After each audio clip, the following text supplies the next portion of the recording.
तो आप समझ सकते हैं कि हमारी जो नई महागठबंधन की सरकार जो नीतीश कुमार जी के नेतृत्व में बनी है, ये युवाओं को लेकर के, बिहार के समस्याओं को लेकर के कितनी गंभीर है।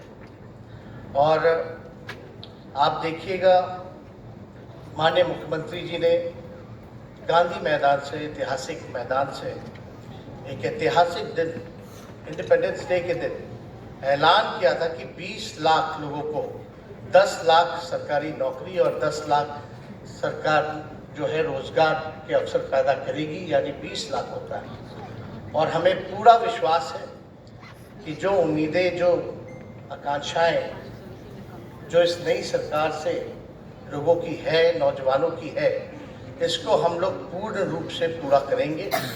और आने वाले समय में कि अंत का ये अंतिम दिन, साल का ये अंतिम दिन है, लास्ट डे है, कल नया साल हो जाएगा, तो हम लोग भी चाहते हैं कि 2023 में लाखों युवाओं को अवसर मिले कि उनके हाथों में डिग्री के साथ साथ नियुक्ति पत्र भी मिले, नौकरी भी मिले। और आप लोग ज़्यादातर शिक्षा विभाग से लोग जुड़े हुए हैं, आप लोगों पे एक बड़ी जिम्मेवारी है, आप लोगों के हाथों में बिहार का भविष्य है और आप अपने जिम्मेवारियों को कैसे निभाएंगे ये आप बखूबी ढंग से जानते हैं। लेकिन बिहार हमारा आगे बढ़े, पक्षपात नहीं होनी चाहिए, नकारात्मकता नहीं होनी चाहिए, सकारात्मक रूप से पॉजिटिविटी के साथ हम सब लोगों को बिना भेदभाव के, बिना डिस्क्रिमिनेशन के सबको हम लोगों को साथ लेकर के चलना है। तो बिहार एक नया बिहार बने, एक विकसित बिहार बने, हमारे राज्य के लोग तरक्की करें, लोगों को अच्छी शिक्षा मिले, क्वालिटी ऑफ एजुकेशन मिले, गुणवत्तापूर्ण शिक्षा मिले। ये आप लोगों के हाथ में है कि बिहार को आप इस ओर लेकर के चलने का काम कीजिएगा। तो हमें पूरा उम्मीद है कि आप लोगों को जो जिम्मेवारी मिली है वो आप लोग बखूबी ढंग से, ईमानदारी से आप सब लोग निभाने का काम कीजिएगा और बिहार को आगे बढ़ाने में आप लोगों का योगदान माना जाएगा। तो हम ज़्यादा कुछ हम नहीं कहना चाहते, लेकिन आप सब लोग जानते हैं कि बिहार जो है युवा प्रदेश है और देश में सबसे युवा प्रदेश है और यहाँ युवाओं की संख्या है। और इस सरकार से लोगों को बड़े उम्मीदें हैं, सपने हैं और इसको हम लोगों को निभाना है। ये चैलेंजिंग है, लेकिन अगर दृढ़ शक्ति हो, अगर विल पावर हो तो इसको पूरा किया जा सकता है। बहुत लोग टिप्पणियां कर रहे हैं कि क्या होगा, कब नौकरी मिलेगी, नहीं मिलेगी, लेकिन आप लोगों को चिंता करने की ज़रूरत नहीं। जो हमारे नौजवान भाई हैं, जो अभी पद सृजन हो रहा है, उन सबको एक अवसर ज़रूर सरकार देने का काम करेगी। थोड़ा धैर्य रखिए, धीरे धीरे जो कमिटमेंट हम लोगों ने किया था उसको हम लोग जो है पूरा करने का काम करेंगे। और आप लोग सब लोग जानते हैं कि युवाओं को ठहराव पसंद नहीं है, युवाओं को रचनात्मक, सकारात्मक, प्रगतिशीलता, गतिशीलता पसंद है।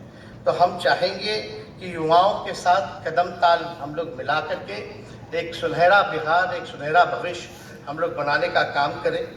और आप लोगों को हम इतना ज़रूर बताना चाहेंगे कि माननीय मुख्यमंत्री जी के नेतृत्व में हम लोगों को काम करने का मौका मिला है और ये देश के सबसे अनुभवी मुख्यमंत्री हैं और हर एक स्थिति को उन्होंने देखा है और हम लोग सब लोग इनके नेतृत्व में हर दिशा में बिहार के चाहे कोई भी विभाग हो, एक एक चीज़ का काम हम लोग बारीकी से कर रहे हैं, कम रिसोर्सेज होने के बाद भी। लेकिन हम लोगों की मांग रहती है, भाई पिछड़ा राज्य है, कुछ लोग बोलते रहते हैं कि बिहार को हम ये देंगे, वो देंगे, लेकिन वो चुनाव के समय ही होता है। तो हम लोग बोलने वाले लोग नहीं हैं, काम करने वाले लोग हैं। अगर बिहार के प्रति अगर उनमें थोड़ी सी भी श्रद्धा है कि बिहार आगे बढ़े, काम करे, तो हम लोगों की जो मांग है, माननीय मुख्यमंत्री जी ने कई बार केंद्र सरकार से मांग की है कि बिहार को विशेष राज्य का दर्जा मिले या विशेष पैकेज मिले। इस पे केंद्र सरकार को ध्यान देने की ज़रूरत है। और माननीय शिक्षा मंत्री जी तो इनडायरेक्टली बोल गए इतिहास के बारे में, तो हम तो खुल कर के बोलते हैं। कुछ लोग जो हैं, जो अंग्रेज़ों के गुलाम रहे हैं, जिनका देश की आज़ादी में जीरो कंट्रीब्यूशन रहा है, आज वही सबसे बड़े देशभक्त बने हुए हैं। हम खुल के कहना चाहते हैं, जीरो कंट्रीब्यूशन है और देश के इतिहास को बदलना चाहते हैं। अब देश के इतिहास को कितना भी लोग कोशिश कर ले, लेकिन हम लोगों के रहते हुए, समाजवादियों के रहते हुए देश का इतिहास हम लोग बदलने नहीं देंगे। जो देश का इतिहास वाकई में सबके सामने, अब कौन क्या कहता है नहीं कहता। अब बताइए, 2022 का बड़ा जिक्र होता था कि 2022 में जो है भारत का इकोनॉमी 5 ट्रिलियन हो जाएगा। यहाँ सब लोग पढ़े हुए लोग हैं, सब लोग शिक्षा से जुड़े हुए हैं। आप बताइए, लोग भूल गए। आप आज तो खत्म हो गया 2022, आज के बाद खत्म हो जाएगा, लेकिन देश की आर्थिक स्थिति क्या है? कहाँ गया 5 ट्रिलियन का हमारा इकोनॉमी? आप देख लीजिए आज क्या स्थिति है। जो था बेहतर उसको भी बर्बाद कर दिया गया। किसानों का आय दुगना कर देंगे 2022 में। आप वाकई में जाइए, बहुत ऐसे यहाँ हमारे साथी होंगे मौजूद जो किसान परिवार से संबंधित होंगे। आज ज़रा उन परिवार में ज़रा पता करके देखिए कि देश का किसानों का आय दुगना हुआ कि नहीं हुआ। 2022 में बुलेट ट्रेन चलेगा। आप बताओ, बुलेट ट्रेन चला कि नहीं चला? क्या हो रहा है? केवल बेचा जा रहा है, लोगों के सपने बेचे जा रहे हैं। काम करने में विश्वास नहीं रखते ये लोग, केवल और केवल भाषण, झूठा प्रचार और इन्हीं चीजों में रहते हैं। 2022 तक पक्का घर दे देंगे। भाई, पुराना योजना जो इंदिरा आवास योजना तो पहले से चल रहा है, लेकिन इन्होंने कौन सा काम किया है? कौन से नए लोगों को, गरीबों को? आज भी जाइए, गरीब जो है स्लम एरिया है, जिनका कई लोग भूमिहीन है, घर नहीं है, कहाँ तक इन लोगों ने पक्का मकान देने का काम किया?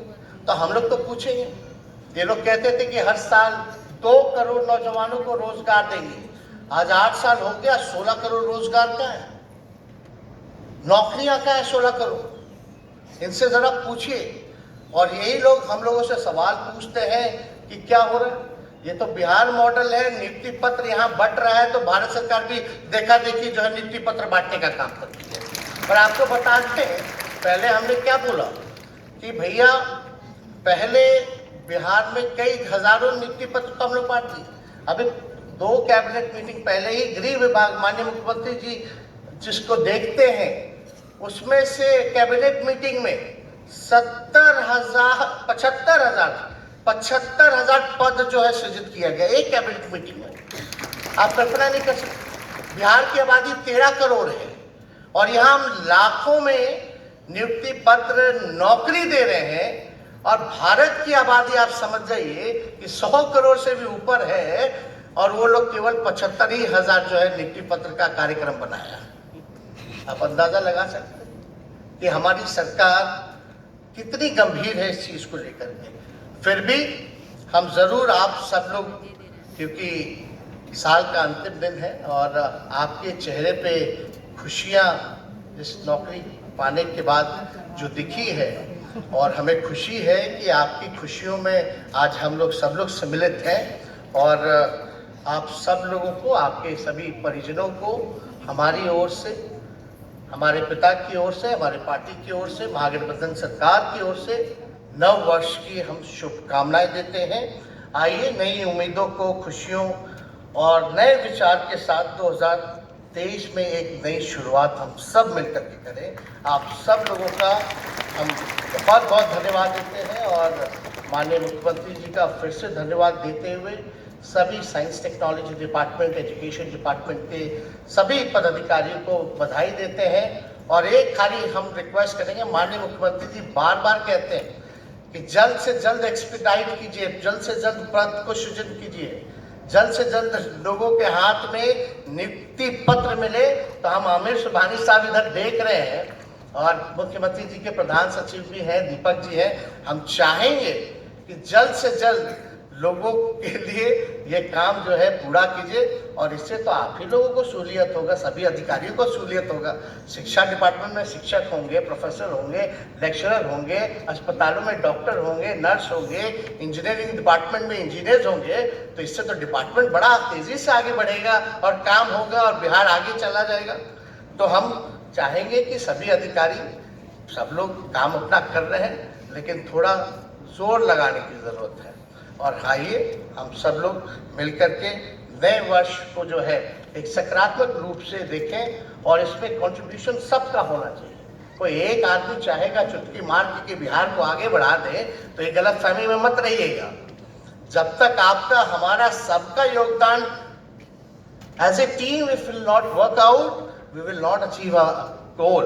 तो इसलिए हम चाहेंगे कि एक हम लोग बिहार प्राइड को लेकर के हम एक टीम होकर के नीतीश जी के नेतृत्व में बिहार को आगे बढ़ाने का काम करें। बहुत बहुत धन्यवाद। जय हिंद, जय बिहार। सबके सहयोग से ही बिहार बदलेगा।